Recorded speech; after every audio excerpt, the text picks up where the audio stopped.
Meet the tomorrow today. ICFI is the bridge between tomorrow and today.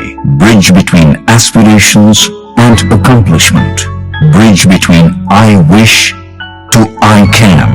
I will remove the gap. Welcome to the I am ICFI. Belief called I can fly above imagination.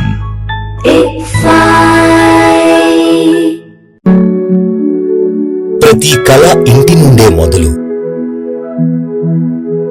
ప్రతి ప్రయాణం వెనుక తల్లిదండ్రుల నిశ్శబ్ద త్యాగాలు. ఇది గమ్యం కాదు, ఇది మార్గం. ఇవాళ తెలివి ఒక్కటే చాలదు, క్రమశిక్షణ ఉంటే కాని విజయం దక్కదు. ప్రతి అడుగు క్రమశిక్షణతో, ప్రతి విజయం విద్యతో.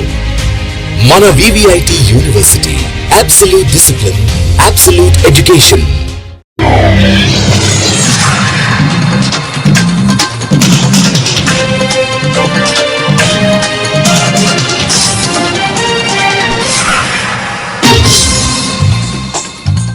నమస్కారం, సిటీ న్యూస్ తెలుగుకి స్వాగతం. ఈనాటి వార్తా విశేషాలు. రాష్ట్రంలోని ప్రభుత్వ ఉద్యోగుల సమస్యల పరిష్కారం పట్ల కూటమి ప్రభుత్వం పూర్తి సానుకూల దృక్పథంతో ఉందని రాష్ట్ర మంత్రులు కొలుసు పార్థసారథి అనగాని సత్యప్రసాద్ స్పష్టం చేశారు. శనివారం ఏపీ సచివాలయంలో ఏపీ జేఏసీ అమరావతి ఉద్యోగాల సంఘాల ప్రతినిధులతో 20 మంత్రులు అత్యున్నత స్థాయి సమావేశం నిర్వహించారు.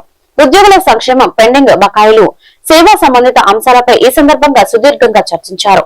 ఈ సమావేశం అనంతరం మంత్రులు మీడియాతో మాట్లాడారు. ఉద్యోగ సంఘాల ప్రతినిధులు అందజేసిన 23 డిమాండ్లను క్షుణ్ణంగా పరిశీలించామని మంత్రి పార్థసారథి తెలిపారు. గత ప్రభుత్వం ఉద్యోగుల సమస్యలను నిర్లక్ష్యం చేయడం వల్లే ప్రస్తుత పరిస్థితి తలెత్తిందని విమర్శించారు. ఉద్యోగుల పట్ల ముఖ్యమంత్రి చంద్రబాబు నాయుడు పూర్తి సానుకూలంగా ఉన్నారని, రాష్ట్ర ఆర్థిక పరిస్థితులను కూడా దృష్టిలో ఉంచుకొని అన్ని సమస్యల పరిష్కారానికి ప్రభుత్వం గట్టి ప్రయత్నం చేస్తుందని హామీ ఇచ్చారు.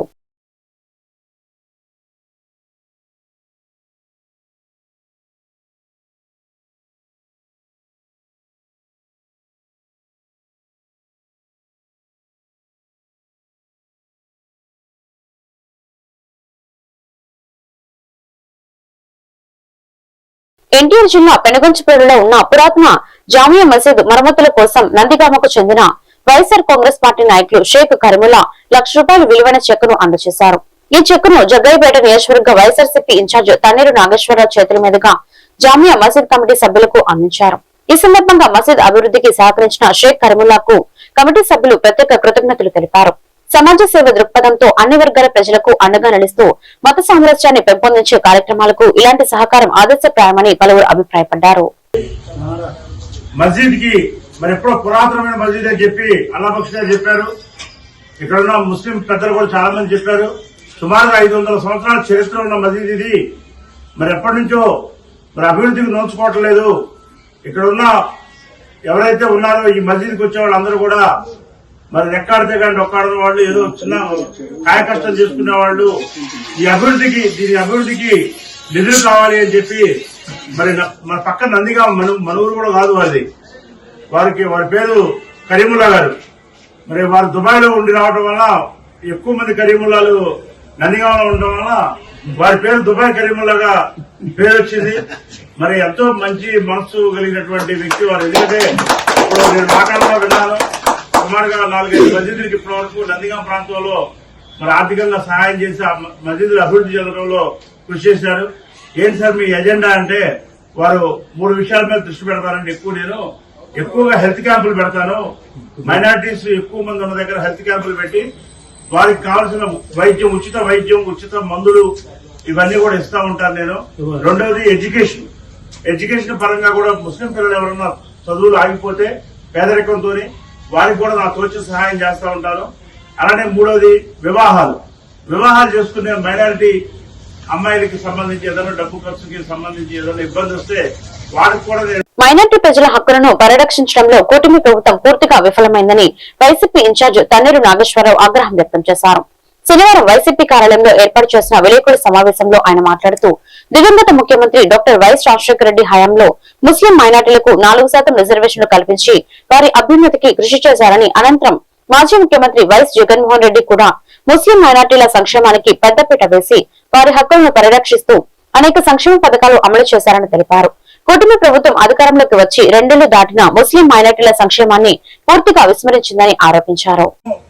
మైనారిటీలకి మేము చేస్తున్నామని చెప్పి కేవలం కబుర్లు చెప్పి కేవలం ఎన్నికల్లో ఓటు దండుకోవడానికి మాత్రమే మైనారిటీలకి మాటలు చెప్పే ప్రభుత్వం కాదు అని చెప్పి వైఎస్ జగన్మోహన్ రెడ్డి గారు నిరూపించుకున్నారు. అందుకే మనం ఉప ముఖ్యమంత్రులు 5 ఇస్తే అందులో అంజద్ బాషా గారికి కూడా ఇచ్చారు. కాబట్టి ఇవాళ ఈ రాష్ట్రంలో ఉన్నటువంటి ఆంధ్రప్రదేశ్ లో ఉన్నటువంటి మైనారిటీ సోదరులందరికీ కూడా వైఎస్ఆర్ కాంగ్రెస్ పార్టీ తరఫున మేము చెబుతా ఉన్నాం, ఏదైనా మైనారిటీలకు మంచి జరిగింది అని అంటే అది ఆ రోజున రాజశేఖర రెడ్డి గారు గతంలో మనకి 2019 నుంచి 24 వరకు పనిచేసినటువంటి ముఖ్యమంత్రిగా పనిచేసినటువంటి వైఎస్ జగన్మోహన్ రెడ్డి గారి నేతృత్వంలో మాత్రమే మైనారిటీలకు మంచి జరిగింది. మైనారిటీల గురించి మాట్లాడే హక్కు, నైతిక హక్కు ఈ రాష్ట్రంలో ఎవరికైనా ఉంది అని అంటే అది కేవలం వైఎస్ఆర్ కాంగ్రెస్ పార్టీ నాయకులకు మాత్రమే ఉంది అని చెప్పి ఈ సందర్భంగా ఇక్కడ కూడా మరి గారికి మరి మైనారిటీకి కూడా డిప్యూటీ స్పీకర్ కూడా లెజిస్లేటివ్ కౌన్సిల్ లో ఇచ్చిన ఘనత కూడా వైఎస్ఆర్ కాంగ్రెస్ పార్టీదే. అలానే లెజిస్లేటివ్ కౌన్సిల్ సభ్యులుగా కూడా మైనారిటీ సోదరులకి చాలా మంది ఇచ్చిన ఘనత, 4 లెజిస్లేటివ్ కౌన్సిల్ ఎమ్మెల్సీలకి 4 ఇచ్చారు అవకాశం. కానీ ఇవాళ మరి ఈ ప్రభుత్వంలో మైనారిటీలు మీద ఏమి న్యాయం జరుగుతుంది, మైనారిటీలకి ఏ స్వేచ్ఛ ఉంది? ఇక్కడ మైనారిటీలని వాడుకొని కూరలో కరేపాకులాగా పక్కన పడేసే పరిస్థితి మరి ఈ ప్రభుత్వాన్ని. కాబట్టి దయచేసి ప్రజానీకం మొత్తం కూడా అర్థం చేసుకుంటా ఉన్నారు.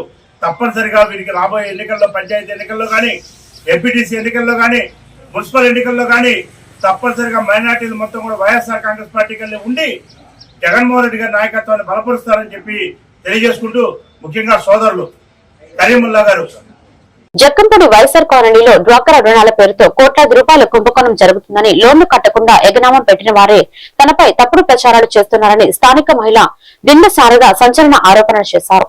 జక్కంపూడి వైఎస్ఆర్ కాలనీలో తన నివాసంలో ఏర్పాటు చేసిన విలేకరుల సమావేశంలో ఆమె మాట్లాడారు. ఇదే కాలనీకి చెందిన అన్నపూర్ణ ఆమలన్లతో పాటు స్థానిక టీడీపీ నేత గద్దెల శివాజీ అనే వ్యక్తి కావాలనే తనను మీడియా ముందుకు లాగి అల్లరిపాలు చేస్తూ వ్యక్తిత్వ హననానికి పాల్పడుతున్నారని శారద ఆవేదన వ్యక్తం చేశారు. జక్కంపూడి కాలనీలో సాగుతున్న ఈ ఫేక్ డ్వాక్రా గ్రూపుల దందా, అవినీతి అక్రమాలపై త్వరలోనే మున్సిపల్ కమిషనర్ కు పూర్తి ఆధారాలతో ఫిర్యాదు చేయనున్నట్లు దిల్లు శారద స్పష్టం చేశారు.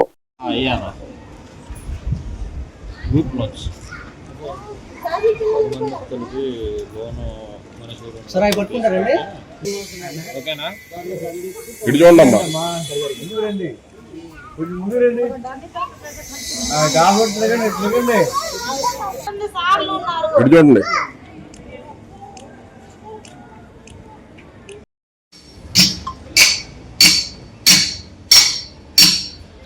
మైకిల్ దగ్గరికి వచ్చి మాట్లాడు. పర్వాలేదు, మాట్లాడుతుంది. ఏమన్నారు వాళ్ళు? ప్రెస్ మీట్ పెట్టి చెప్పండి. ఇక్కడ మంచి షాప్ అండి. నేను 14 సంవత్సరాల నుంచి ఇక్కడే ఉంటాను, స్థానికం. మాకు గులాబ్ తోట నీళ్ళు తీసి ఇక్కడ ఇచ్చారు, అప్పటి నుంచి ఉన్నాం. అయితే నేను ఈ మధ్య వేరే చోటకి అద్దెకి వెళ్ళిపోయాను. మా అబ్బాయి అమెరికాలో ఉంటే నేను ఇక్కడ ఖాళీ చేసి వెళ్ళిపోయాను. కానీ నేను ఇక్కడ టైలింగ్ షాపు నెక్స్ట్ ఉంటుంది. అయితే పీపుల్స్ అని వీళ్ళు 11 సంవత్సరాల క్రితం ఈ కాలనీకి వచ్చి మా గ్రూప్లో ఇవ్వడం మొదలుపెట్టారు. మేము 11 సంవత్సరాల నుంచి ఉన్నాం ఈ పీపుల్స్లో.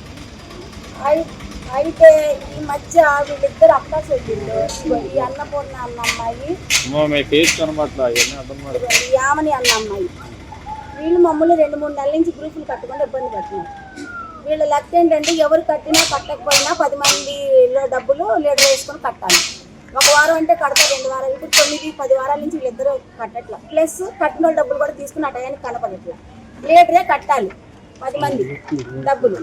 అయితే ఆ విషయం నేను గట్టిగా నిలదీసి 1 వారం 2 వారాలు అయితే నేను అడ్జస్ట్ చేశాను. వాళ్ళేమో తిరిగి ఇవ్వలేకపోతున్నారు డబ్బులు. మరి 10 దాకా కట్టబోతే సార్లు ఇంకోసారి మాకు ఇక్కడ లోన్లు ఇవ్వరని చెప్పి, సరే నా దగ్గరికి వస్తే వీళ్ళు ఆ పిల్లలు ఇక్కడే కూర్చుంటారు. ఆ సార్లు వాళ్ళు మంచినీళ్ళు కూడా తాగకూడదు. అందరికీ ఇప్పుడు చూస్తున్నారు, తాగలేదు. వాళ్ళు ఒక్కొక్కసారి 3 వరకు 4 వరకు ఇక్కడే కూర్చుంటున్నారు. నేను చూడలేక ఒక్కోసారి నేను అడ్జస్ట్ చేసి కడుతున్నాను, తర్వాత తెచ్చి ఇస్తున్నారు. ఇప్పుడు అసలు ఇవ్వటం పూర్తిగా మానేస్తే మేము గట్టిగా అడిగి ప్లస్ కట్టిన డబ్బులు కూడా వాళ్ళు తీసుకొని వెళ్ళిపోతున్నారు. ఆ టయానికి కనపడుతున్నా. 2వ రోజు వచ్చి ఎక్కడైనా కనబడి ఎతికినా ఇళ్ళకడే తాళాలు పెట్టి ఉంటున్నారు. అదేమంటే ఇళ్ళకి వస్తే మేము ఊరుకోమంటున్నారు. సరే ఇది ఎట్లానే సాగుతుండగా ఇతనికి నాకు ఇంతకు ముందు నుంచి పడదు. ఇతను తెలుగుదేశం, నేను ఎప్పుడో వైఎస్ఆర్ పార్టీలో నెంబర్గా నిలబడి ఓడిపోయాను. కృష్ణా జిల్లా గుడివాడ డిపోకు చెందిన Gudivada Vijayawada hire bus driver పై మానికొండ గ్రామం వద్ద జరిగిన దాడిని నిరసిస్తూ ఆర్టీసీ హైర్ బస్సుల యూనియన్ కార్మికులు శనివారం మెరుపు బంద్కు దిగారు. డ్రైవర్లు, కండక్టర్లు గుడివాడ డిపో పరిధిలో 43 హైర్ బస్సులను పూర్తిగా నడిపివేసి ఆందోళన చేపట్టారు. దీంతో ప్రయాణికులు, ముఖ్యంగా విద్యార్థులు తీవ్ర ఇబ్బందులు ఎదుర్కొన్నారు. ఆందోళన చేస్తున్న కార్మికులతో గుడివాడ డిపో మేనేజర్ సునీల్ కుమార్ చర్చలు జరిపినప్పటికీ డ్రైవర్ పై దాడి చేసిన నిందితులపై చట్టపరమైన చర్యలు తీసుకునే వరకు బస్సులను కదిలించేది లేదని కార్మికులు స్పష్టం చేశారు. ఈ ఆందోళనకు సిఐటియు నాయకులు పూర్తి మద్దతు ప్రకటించారు. శ్రీశక్తి పథకం కారణంగా ఆర్టీసీ బస్సుల్లో పరిమితికి మించి ప్రయాణాలు పెరిగాయన్నారు. రద్దీ కారణంగా బస్సులు ఆపకపోతే పలు చోట్ల డ్రైవర్లపై దాడులు జరుగుతాయన్నారు. రాష్ట్రంలోని హైర్ బస్సు డ్రైవర్లకు రక్షణ కల్పించాలని ఆర్సీపీ రెడ్డి డిమాండ్ చేశారు. కానీ మమ్మల్ని ఇబ్బంది పెడుతున్నారు జనాలు. దాని మీద ప్రభుత్వం స్పందిస్తుందని చెప్పి ఆలోచన అనుకుంటున్నాను. శ్రీశక్తి పథకం స్టార్ట్ అయిన తర్వాత ప్రభుత్వం పెట్టిన పథకం కాబట్టి మనం బస్సులు తీసుకెళ్లాలనే ఉద్దేశంతో, ప్రజలకు మేలు చేయాలనే ఉద్దేశంతో ఈ హైర్ బస్సులు ప్రతి ఆర్టీసీ డిపోలో హైర్ బస్సులు వచ్చేసి ఈ హైర్ బస్సుల్లో వీళ్ళు పనిచేస్తూ ఉన్నారు. వాస్తవంగా చూస్తే వీళ్ళకి సరైన కనీస వేతనాలు లేవు, అట్లాగే ఈఎఫ్ఓ, పిఎఫ్ఓ ఎలాంటి రక్షణలు లేవు. లేకుండా వీళ్ళతో థర్డ్ పార్టీ ఉండి ఆ బస్సు ఓనరు ఈ డిపోలో పెట్టడం, వీళ్ళ డ్రైవర్లుగా పెట్టడం జరుగుతూ ఉంది. చాలా చోట్ల ఈ శ్రీశక్తి పథకం వచ్చిన తర్వాత బస్సుల్లో జనం బాగా పెరిగారు. దానికి అనుగుణంగా బస్సులేమో లేవు. ఉన్న బస్సుల్లోనేమో వీళ్ళు అక్కడికి లోడు 100 మంది 125, 150 ఇట్లా ఎక్కించుకొచ్చినా ఇంకా ఎవరో ఒకరు కంప్లైంట్ చేయగానే డిఎంలో వీళ్ళు స్పందిస్తున్నారు. మేము అడిగేది ఏంటంటే, ఈ రోజు అతన్ని ఆర్టీసీ అక్కడ మాదికొండ దగ్గర జరిగిన గౌరవం మళ్ళీ రాష్ట్రంలో ఇలాంటివి జరగకూడదు. ఎందుకంటే ప్రభుత్వం కూడా ఎఫెక్టివ్ గా ఉండాలి. మేము అడిగేది ఇలా ప్రభుత్వం బాధ్యత లేకుండా బస్సులు తిప్పుతున్నా. ఈ ఎయిర్ బస్సులేమో ఓనర్ ఏమో ఏం పట్టించుకోడు, వర్కర్ సంక్షేమం ఓనర్ పట్టించుకోడు. అట్లా అని ఆర్టీసీ పట్టించుకుంటుందంటే ఆర్టీసీ పట్టించుకుంటున్నా. దీని రీత్యా ఈ రోజు వీళ్ళ మీద వేధింపులు ఎక్కువైపోతున్నాయి. డబుల్ డ్యూటీలు కానీ రకరకాల ఇబ్బందులు పడతా ఉన్నారు. కాబట్టి వీళ్ళకి రక్షణగా ఇలా ప్రభుత్వం వీళ్ళందరికీ ఏదైనా గొడవ జరిగితే వీళ్ళ తరపు నుండి వీళ్ళకి రక్షించే పద్ధతిలో ప్రభుత్వం ఆలోచన కూడా ఉండాలి. అట్లా లేకుండా డిపో మన ఇంటి వల్ల 6 గంటలు జరిగింది. అట్లాగే వాళ్ళు కూడా ఆపేశారు. ఆపేసిన తర్వాత మళ్ళీ దాడి జరిగితే ఆడ సీఐకి ఫోన్ చేస్తే నీ ఇష్టం అయితే ఉద్యోగం చేయాలని మాట్లాడదు అన్నట్టు మాట్లాడుతున్నారు. కాబట్టి వీళ్ళకి అలా రక్షణ ఎక్కడా లేదు. ఎందుకంటే ఎవరైనా ప్రజలతో గొడవలు వచ్చినప్పుడు ప్రజల పక్కనే రాజకీయ నాయకులు ఉంటారు, కార్మికుల పక్కన ఉండరు. కాబట్టి ఈ రోజు మేము అడిగేది ఏంటంటే, ప్రభుత్వం కూడా ఆర్టీసీ లో పనిచేసే హైదరాబాద్ మీద చేస్తే క్రిమినల్ కేసులోనే పెట్టాలి. పెట్టి ఆడిని భయపెడుతూ పోయి డ్రైవర్ భయపెట్టే పరిస్థితిలో ఇలా రివర్స్ జరుగుతుంది వ్యవస్థలో. కాబట్టి ఇది సరైనది కాదు. కాబట్టి డ్రైవర్లకి రక్షణ కల్పించాలని ఈ రోజు వీళ్ళ బస్సులు ఆపారు. అంతేకాని వేరే ఉద్దేశం లేదు. ఆర్ఎంఓ, జెడ్ఎంఓ ఇంతవరకు ఎస్ఆర్ ప్రక్రియ మరో 3 రోజుల్లో ముగియనున్న దృష్ట్యా ప్రతి ఓటును గుర్తించే ప్రక్రియలో టీడీపీ, బిఎల్ఓలు, పార్టీ యంత్రాంగం కష్టపడాలని గుడివాడ ఎమ్మెల్యే వెనిగళ్ల రాము పిలుపునిచ్చారు. ప్రజావేదిక కార్యాలయంలో ఎమ్మెల్యే వెనిగళ్ల రాము మాట్లాడారు. స్పెషల్ ఇంటెన్సివ్ రివిజన్ ఎస్ఆర్ ప్రక్రియను మరో 3 రోజులు మాత్రమే మిగిలి ఉందన్నారు. ఈ సమయాన్ని సద్వినియోగం చేసుకుని అధికారులు, బిఎల్ఓలతో పాటు పార్టీ యంత్రాంగం అంతా ఓటర్ నమోదుపై ప్రత్యేక దృష్టి పెట్టాలని పిలుపునిచ్చారు. గుడివాడలో ఎస్ఆర్ ప్రక్రియ అద్భుతంగా జరుగుతుందని ఎమ్మెల్యే తెలిపారు. పార్టీ తరపున ఎప్పటికప్పుడు పర్యవేక్షిస్తున్నామన్నారు. క్షేత్రస్థాయిలో ప్రభుత్వ బిఎల్ఓలకు టీటీడీ, బిఎల్ఏలు పూర్తి స్థాయిలో సహకరిస్తున్నారని పేర్కొన్నారు.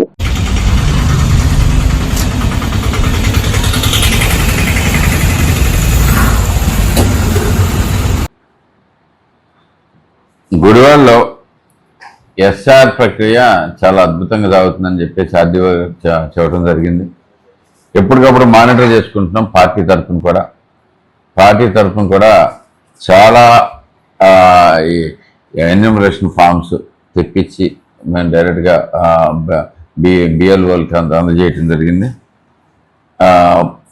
స్పెషల్గా మాకు నెంబర్స్ కానీ ఇట్లన్నిటిలో కూడా బిఎల్ఓలకి మా బిఎల్ఏస్ సహకరిస్తూ వాళ్ళ నెంబర్స్ అన్ని ఇస్తా కూడా జరుగుతూ ఉంది. ఎందుకంటే ఒక మంచి ప్రోగ్రామ్ ఒకటి పెట్టుకుని మనకి ఆల్రెడీ ఏఐ ద్వారా మేము ఆల్రెడీ ఇన్ఫర్మేషన్ గ్యాదర్ చేసాం. బేసిక్గా అంటే పాత బుక్స్లో ఉన్న మేము ఎలక్షన్ ముందు ప్రతి బుక్స్లో రాసుకోవడం జరిగింది. ప్రతి వార్డులోనూ ఈచ్ ఓటుని ఐడెంటిఫై చేసుకుని నెంబర్స్, వాళ్ళు షిఫ్ట్ అయిపోయిన అడ్రస్లు, కొత్త అడ్రస్లు అన్నీ కూడా బుక్స్లో తీసుకొచ్చాం. అవన్నీ డిజిటైజ్ చేసి ఏఐ ద్వారా మొత్తం అంతా డేటా కూడా కోరిలేట్ చేసి మొత్తం అంతా క్లియర్గా తీసుకురావడం జరిగింది. మ్యాక్సిమం నెంబర్స్ దొరికినాయి. నెంబర్స్ అయితే ఉన్నాయి కానీ కొంతమంది ఇంకా రెస్పాండ్ కావాల్సిన వాళ్ళు ఉన్నారు. వాళ్ళందరికీ కూడా మా బిఎల్ఏలు కూడా ట్రై చేస్తూ ఉన్నారు. ఇంకా అందరూ మా పార్టీ ప్రెసిడెంట్స్ కూడా ఇంకా అందరికీ చెప్పదలిచేది ఏంటంటే బిఎల్ఏలకి పార్టీ తాలూకు మెంబర్స్ అందరికీ మీకు తెలిసిన ఎవరైనా కానీ ఇప్పుడు దాకా ఓటు రిజిస్ట్రేషన్ అవ్వకపోతే, ఎస్ఐఆర్లో కనుక నమోదు అవ్వకపోతే మీరు వెంటనే తెలియజేయండి. మన పార్టీ వారికి కానీ, పార్టీ ఆఫీసుకి కానీ, పార్టీ ఆఫీసులు కూడా యాక్టివ్గా పనిచేస్తూ ఉన్నారు. ఈ 2 రోజులు కూడా మనకి అప్లికేషన్స్ సబ్మిట్ చేయడానికి అవకాశం ఉంది. ఇది మాత్రం ప్రతి ఒక్కరూ సీరియస్గా తీసుకుని వెంటనే రియాక్ట్ అవ్వాల్సింది పార్టీ వారిని అందరూ కోరుతా ఉన్నాం. ఈరోజు కూడా మనకి ఎక్కడికక్కడ పోలింగ్ బూత్లో పిఎస్లో ఎవరికి ఆల్రెడీ ఎస్ఆర్ మీద వర్క్ చేస్తూ ఉన్నారు. మీరు డైరెక్ట్గా అక్కడికి వెళ్ళిపోయి అప్లికేషన్స్ అన్ని సబ్మిట్ చేయొచ్చు. అలాగే రేపు 14వ తారీఖు రాత్రి 12 దాకా మనకు అవకాశం ఉంది. కాబట్టి ఈ 3 రోజులు కొంచెం ఎక్కువ కష్టపడితే మనం రాష్ట్రంలోనూ టాప్లో ఉన్నాం. మనం ఫైండ్ అవుట్ చేయడంలో కానీ, మొత్తం మీద దీంట్లో కానీ ప్రతి ఒక్క దాంట్లోనూ మనం రాష్ట్రంలో టాప్ 5లోనే ఉన్నాం. సో కానీ ఈ కొంచెం కూడా, ఎందుకంటే బయట ఉండే ప్రతి ఓటు కూడా మనదే కాబట్టి బయట నుంచి వచ్చే ప్రతి ఒక్కరు కూడా తెలుగుదేశం పార్టీ సపోర్టర్సే సహజంగా ఉంటారు. సో మీ అందరికి కూడా మన పార్టీ వారందరూ కూడా ఎమ్మెల్యే క్యాంపు కార్యాలయం వద్ద పోలవరం ఎమ్మెల్యే చిర్రి బాలరాజు విలేకరుల సమావేశం నిర్వహించారు. ఈ సందర్భంగా ఆయన మాట్లాడుతూ రాష్ట్రంలో మతాలను అడ్డం పెట్టుకుని మతాల మధ్య చిచ్చుపెట్టి ఘర్షణలు సృష్టించాలని చూస్తున్న వైసీపీ పార్టీకి తగిన బుద్ధి చెబుతామని పోలవరం ఎమ్మెల్యే చిర్రి బాలరాజు హెచ్చరించారు. ఆంధ్రప్రదేశ్ లో క్రైస్తవులను రెచ్చగొట్టి మత ఘర్షణలు సృష్టించాలని తీవ్రమైన కుట్ర జరుగుతుందని అన్నారు. డిప్యూటీ సీఎం పవన్ కళ్యాణ్ పై అనుచిత వ్యాఖ్యలు చేస్తున్నారని, అటువంటి వారిని చూస్తూ ఊరుకోబోమని హెచ్చరించారు. వైసీపీ పార్టీ మత విద్వేషాలను రెచ్చగొట్టే వారికి ఆర్థిక సహాయం చేస్తుందని అన్నారు. అలాగే క్రైస్తవుల్లో వ్యతిరేకత తీసుకురావాలని చూస్తున్నారని చెప్పారు. ఈరోజు ఇచ్చేసినటువంటి మీడియా మిత్రులకి, మా నాయకులకి నమస్కారాలు తెలియజేస్తున్నాం. ఈరోజు రాష్ట్రంలో మతాలను అడ్డం పెట్టుకొని ఘర్షణలకు వైసీపీ పార్టీ కుట్ర చేస్తుందనే ఈరోజు మీ అందరికీ తెలియజేయాలి. ఆంధ్రప్రదేశ్లో క్రైస్తవులను రెచ్చగొట్టి మత ఘర్షణలు సృష్టించి తీవ్రమైన కుట్ర ఈరోజు వైసీపీ పార్టీ చేస్తుంది. అలాగే ముఖ్యంగా ఇది క్రైస్తవుల్లో ఒక యాంటీనెస్ తీసుకురావాలని ఈరోజు ముఖ్యంగా పవన్ కళ్యాణ్ గారిని టార్గెట్ చేస్తూ ఏలూరులో జరిగినటువంటి దళిత క్రైస్తవ శంఖారావంలో సభలో దళితుల సంక్షేమం గురించి మాట్లాడకుండా కేవలం పవన్ కళ్యాణ్ గారిని అసభ్యకరమైన భాషతో విమర్శించడాన్ని మేము పోలవరం నియోజకవర్గం నుంచి తీవ్రంగా ఖండిస్తున్నాం. ఈరోజు ప్రత్యేకించి రావణ్ కి ఖచ్చితంగా వైసీపీ మద్దతు ఉందనేది దీంట్లో స్పష్టంగా అర్థమవుతుంది. పోక్సో కేసులో అరెస్ట్ అయినటువంటి రావణ్ వెనుక వైసీపీ హస్తం ఖచ్చితంగా ఉంది. అతనికి వైసీపీ మీడియా ద్వారాగా న్యాయం జరుగుతుందనేది మేము స్పష్టంగా తెలియజేస్తున్నాం. అలాగే సనాతన ధర్మంపై దూషిస్తున్నారు. పైడ్ ఆర్టిస్టులు, యూట్యూబ్ ఛానల్స్ రావణ్ లాంటి వ్యక్తుల మీద సపోర్ట్ చేస్తూ హిందూ దేవాలయాన్ని, సనాతన ధర్మాన్ని దూషిస్తున్నటువంటి వీరు, అలాగే నటుడు ప్రకాష్ రాజు అనేటువంటి వ్యక్తి కూడా వారికి మద్దతు ఇవ్వడం అనేది ఈరోజు రాష్ట్రంలోనే మనకి సనాతన ధర్మాన్ని కించపరిచే విధంగా వీరు మాట్లాడడం అనేది మేము తీవ్రంగా ఖండిస్తున్నాం. అలాగే జడా శ్రావణ్ను ఈరోజు అతనికి సపోర్ట్ చేస్తూ అతను మాట్లాడిన మాటల్ని సపోర్ట్ చేస్తున్నటువంటి వ్యక్తుల్ని మేము సూటిగా ప్రశ్నలు వేస్తున్నాం. గతంలో జడా శ్రావణ్ అన్న అతను చెట్టు కింద ప్లేడర్గా పనిచేసి బెయిల్ కేసులు తక్కువ అయినటువంటి శ్రావణ్ కుమార్కి జగన్ మీద పోరాటానికి 25 కోట్ల రూపాయలు ఖర్చు పెట్టానని అతను అనటం, అలాగే జడా శ్రావణ్ కుమార్కి అంత సొమ్ము ఎక్కడి నుంచి వచ్చిందని మేము ఇది మీడియా సమ్ముఖంగా అతన్ని మేము ప్రశ్నిస్తున్నాం. అలాగే అవినీతి కేసుల భయంతో ఈరోజు కేవలం అతను జడ్జి పదవి నుంచి రిజైన్ చేసి బయటకు వచ్చాడని మేము భావిస్తున్నాం. అలాగే ముఖ్యంగా ఈరోజు సుగాలి ప్రీతి తల్లి గారి విషయంలో చూస్తే ఎంత మోసం జరిగిందో మీ అందరికీ తెలుసు. బాధిత కుటుంబానికి న్యాయం చేస్తానని చెప్పి సుగాలి ప్రీతి తల్లి గారు అయినటువంటి ప్రీతి గారి దగ్గర జడా శ్రావణ్ గారు. ఈ వార్తలు ఇంతటితో సమాప్తం. మరొక పట్టణంలో మళ్ళీ కలుద్దాం. నమస్కారం.